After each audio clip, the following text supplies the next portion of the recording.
Nobres espectadores do canal Central HQs, bem-vindos a mais um vídeo de mangás com breves resenhas. E nesse quadro eu comento aquelas publicações que eu sigo de forma periódica. E eu vou abrir aqui com Astra Lost in Space volume 3, publicação da editora Devir, série que tem um total de 4 volumes que já foram lançados. Eu pretendo também resenhar o volume final de Astra. E essa é uma publicação que eu tenho uma relação um tanto estranha. Eu gosto e desgosto. Lá na primeira resenha que eu fiz do volume 1, eu acho que eu deixo até um pouquinho claro aí essa quase contradição.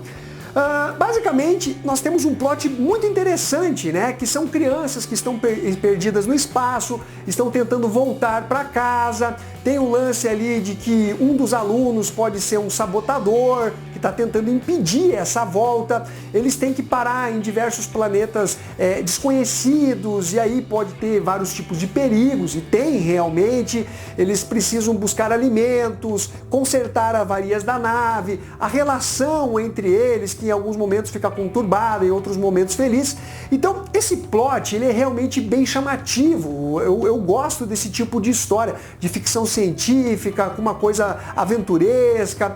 Por outro lado, os diálogos e diversos momentos nós temos cenas muito clichês, aquelas coisas que chegam até a irritar, fica uma coisa meio melosa dentro da história. Agora eu vou revelar os meus problemas, e aí começa toda aquela ladainha, aí o outro pega uma birra por qualquer coisa, ninguém gosta de mim.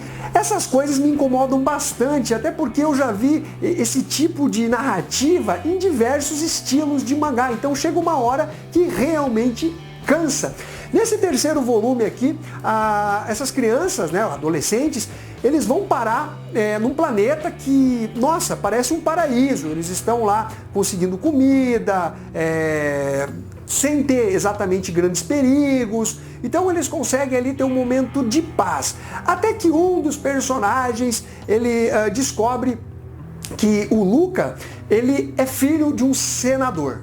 Aí ele fica revoltado, começa a narrar sua história de que ele queria buscar vingança contra esse senador por conta da morte do irmão.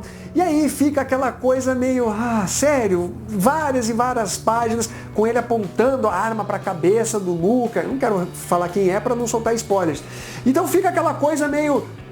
se ele quer realmente atirar, ele atira, mas não, ele está querendo ser convencido de não fazer isso.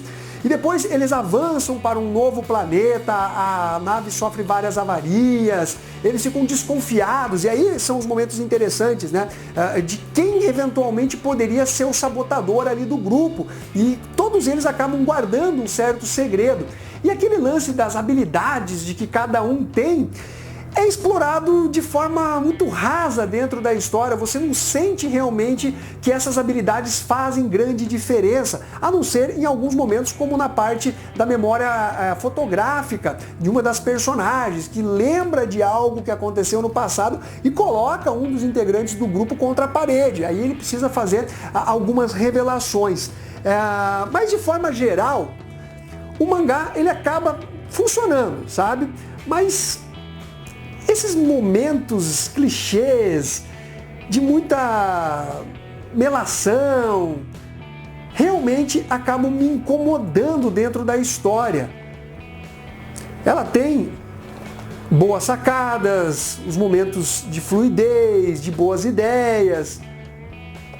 Então eu diria que é exatamente isso, um mangá que me agrada e me desagrada ao mesmo tempo. Como são 4 volumes, eu resolvi acompanhar essa publicação que conta, como vocês viram, com bons desenhos. Então fica a dica para vocês de Astra Lost in Space. Lobo Solitário, volume 23, publicação da editora Panini Comics, série que vai até o volume 28. Esse daqui é um dos grandes clássicos dos mangás de todos os tempos. E esse volume aqui, galera, o Kojima dá uma aula de narrativa em quadrinhos.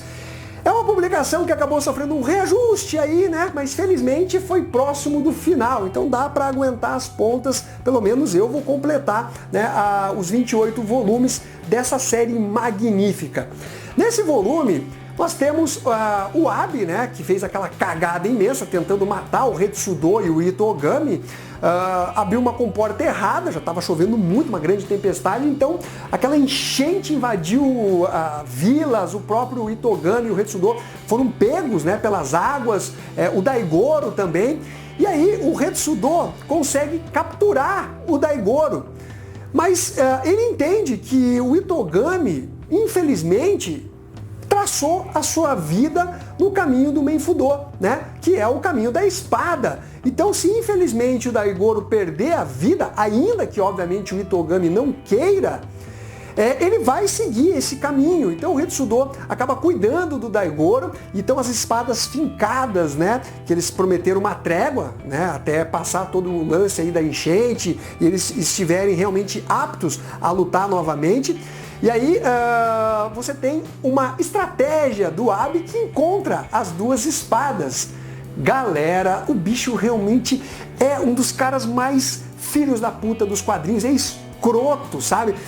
Realmente esse mestre dos venenos, assim, não tem como você não ficar com raiva dele, mas ao mesmo tempo você querer saber o que esse personagem vai fazer, qual fim ele vai ter. Então realmente é um personagem que quando aparece ele acaba roubando as cenas.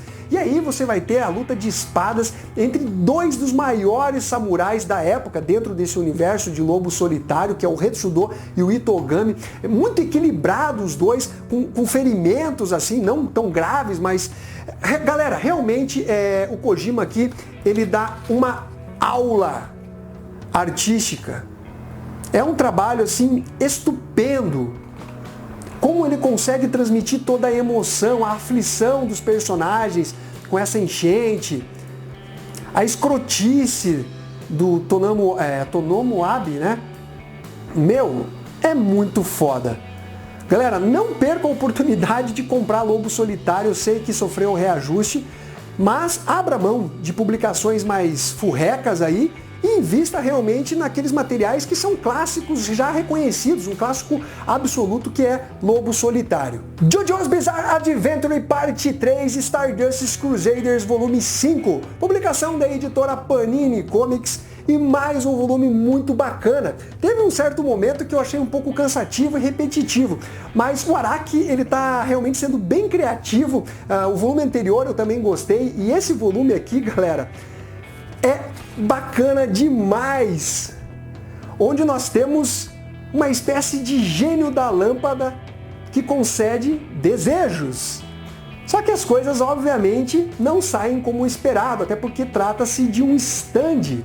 E temos também a volta de um personagem que havia morrido em edições passadas, e eles tentando chegar ao Egito, né, mas enfrentando esses stands. Tem um, inclusive, que pode se transformar em objetos, assim, seja metal, seja pedra. E é legal que tem uma cena que eles sabem que conforme a capacidade do stand, ele pode, o usuário ele pode estar perto ou estar longe. E aí eles encontram o cara com uma varetinha assim apontada para o alto, eles falam: pô, acho que vou fazer xixi ali. Cara, é bem, assim, ele tem esse lado aventuresco, bizarro, estranho, e várias cenas cômicas e bastante aventura, o desenho bem estilizado do Araki também. E aí eles vão encontrando vários stands pelo caminho. Tem inclusive um certo animalzinho que tem um stand também muito poderoso. E eu gosto como o Araki resolve, né, com estratégias bem boladas para vencer o stand que aparece ali para enfrentar, né, o Joestar, o Jojo, enfim, todo o grupo ali que está nessa peregrinação para chegar ao Egito. Então, galera, realmente é uma publicação bem bacana, eu indico para vocês, melhorou consideravelmente aí os dois últimos volumes, realmente foi um material que voltou a me empolgar, né? Agora realmente eu vou deslanchar já com os próximos volumes. Então é isso. Para finalizar, Berserk volume 38, publicação da editora Panini Comics, e já alcançou a publicação japonesa, não o volume 38, eu acho que o volume 40 ou 41.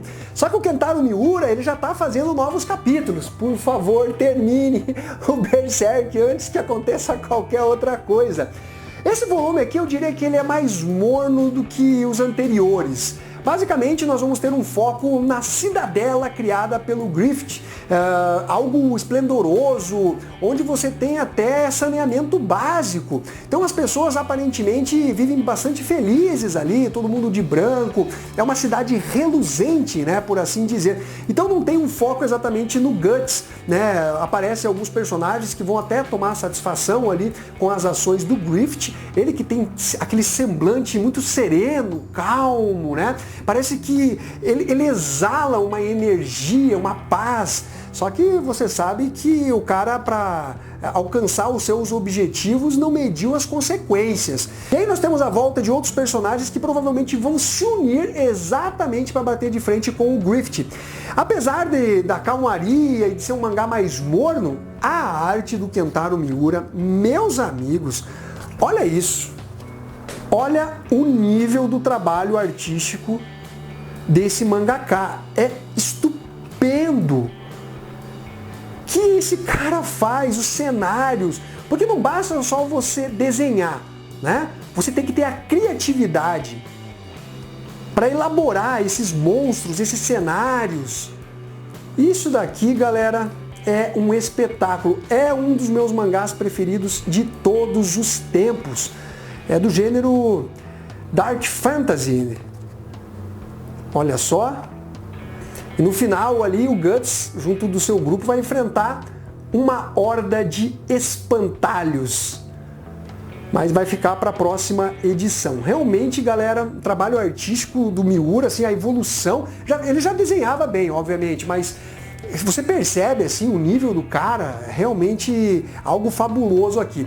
Então é isso daí, galera, espero que vocês tenham curtido esse vídeo. São mangás que eu recomendo. O Astra Lost in Space talvez seja o mais fraco aqui dessa lista. Os demais realmente são muito, muito bons, principalmente Berserk e Lobo Solitário. Então é isso daí, um abraço para todos vocês e fui!